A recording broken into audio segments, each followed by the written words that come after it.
প্রায় ৮৭ বছরের পুরনো তথা সিলেটের ঐতিহ্যের গ্রিন ব্রিজকে ঝুঁকিপূর্ণ অভিহিত করে সংস্কারের পরিকল্পনা এঁটেছিল সিলেট সিটি কর্পোরেশন।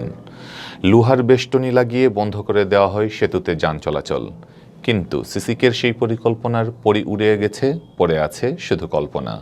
সংস্কারের উদ্যোগের বল এখন অন্য দপ্তরের কোর্টে। সুরমা নদীর উত্তর ও দক্ষিণ পার্কে সংযুক্ত করা ঐতিহ্যের গ্রিন ব্রিজের সংস্কার কাজ তো হয়নি, বরঞ্চ অবাধে চলছে যানবাহন। এই জন্য সংস্কার ছাড়াই ঝুঁকিপূর্ণ গ্রিন ব্রিজ ঝুঁকিমুক্ত হয়ে গেছে। গেল বছরের আগস্টে গ্রিন ব্রিজকে ঘিরে নতুন পরিকল্পনার কথা জানান সিসিক মেয়র আরিফুল হক চৌধুরী। ঐতিহ্যের সেতুটিকে সংরক্ষণ করতে সংস্কার কাজ করিয়ে এটি দিয়ে সব ধরনের যানবাহন চলাচল বন্ধ করে দেওয়ার সিদ্ধান্ত নেওয়া হয়। কিন্তু গ্রিন ব্রিজ দিয়ে যান চলাচল বন্ধ করে দেওয়ার পর দক্ষিণ সুরমায় গড়ে উঠে আন্দোলন। সুরমার দক্ষিণ পাড়ের বাসিন্দারা তাদের যাতায়াত সুবিধার জন্য এ সেতু দিয়ে যান চলাচল অব্যাহত রাখার দাবি জানান। কিছুদিন পর গ্রিন ব্রিজের উভয় প্রবেশপথে লাগানো লোহার বেষ্টনী ভেঙে রিকশা চলাচল শুরু হয়। এরপর ধীরে ধীরে প্রায় পুরো বেষ্টনী গায়েব হয়ে যায়। গেল কিছুদিন ধরে গ্রিন ব্রিজ দিয়ে সিএনজি অটোরিকশা তো বটেই, এমনকি প্রাইভেট কারও অবাধে চলাচল করছে। বর্তমানে সিটি কর্পোরেশন কর্মকর্তারা বলছেন গ্রিন ব্রিজটি সড়ক ও জনপথ অধিদপ্তরের অধীনে রয়েছে, ফলে এটি সংস্কার কিংবা সংরক্ষণের এখতিয়ার তাদের। সিসিকের প্রধান প্রকৌশলী নূর আজিজুর রহমান জানান, গ্রিন ব্রিজ সড়ক ও জনপথের অধীনে রয়েছে, ফলে সিসিক উদ্যোগ নিলেও সংস্কার কাজ সওজকেই করতে হবে।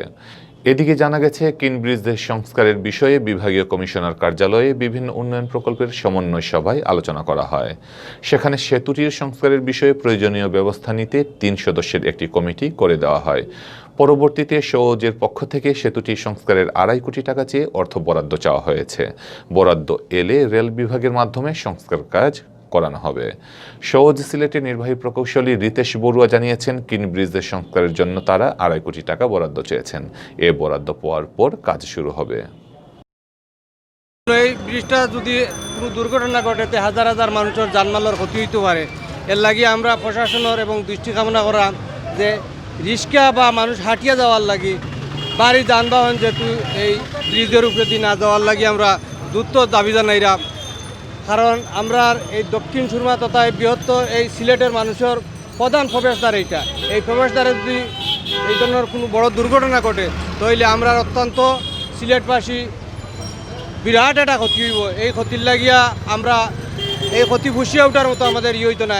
কেউ আমরা বাই হারাইমু, কেউ আমরা বাবা হারাইমু, আমরা হারাই। আর গ্রিন ব্রিজ আমাদের ঐতিহাসিক এই ব্রিটিশ আমলের স্থাপনা। এই স্থাপনারে আমরা আশা করবো বর্তমান সরকার এই স্থাপনারে সংস্কার করে এবং সিলেটবাসীর দীর্ঘদিনের দাবি এটা ঝুলন্ত সেতু করার লাগি আমরা বৃহত্তর সিলেট গণদাবি পরিষদের পক্ষ থেকে আমরা বারবার সরকারের প্রতি দাবি জানাই আইছি। আমরা দাবির প্রতি সরকার প্রশাসনের প্রতি আমরা ডিসি সাহেব আমরা স্মারকলিপি দিছি, প্রধানমন্ত্রীর দপ্তর বরাবরও আমরা স্মারকলিপি দিছি। প্রয়াত নেতা গণদাবি পরিষদের আশরাফ সাহেব অনেক চেষ্টা করছেন এই ঝুলন্ত সেতু নির্মাণ হওয়ার লাগি। এই সেতুর বদলতে আমরা বলা হয়েছিল যে আরেকটা সেতু এই খাদির বাজার সেতু করা হওয়ার। আমরা বলছি এই সেতু হইলে হইতো না, আমাদের এই সেতুকে ঝুলন্ত সেতু এবং নৈদানিক সিলেটের মানুষের আধুনিক এবং সময় উপযোগী একটা সেতু নির্মাণ করার লাগে। এটা তো অনেক ধরনের প্রবলেম হইতে পারে, যেমন রাস্তার সামনে যে আছে মানুষ হাঁটা ছাড়ার লাগে অসুবিধা হয়, অনেক অসুবিধার মাঝে আমরাও পড়লাম। দাবি না হচ্ছে আবার যেন এখানে ব্লক দেওয়া হয়, শুধুমাত্র যাতে লোকজন চলাফেরা করতে পারে এই ব্যবস্থা করা হয়। দেখেন যে অবশ্যই ঝুঁকিপূর্ণ। ওইটা বন্ধ হয়েছিল ধরেন 5 থেকে 6 মাস আগে।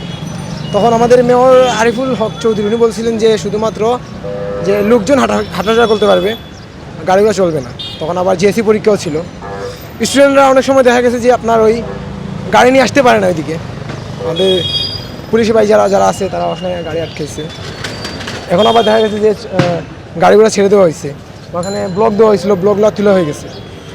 তো সেটা আমি বলবো অবশ্যই ঝুঁকিপূর্ণ। আপনারা ওই সামনে গেলে দেখতে পারবেন যে ব্রিজটা ছুটে গেছে।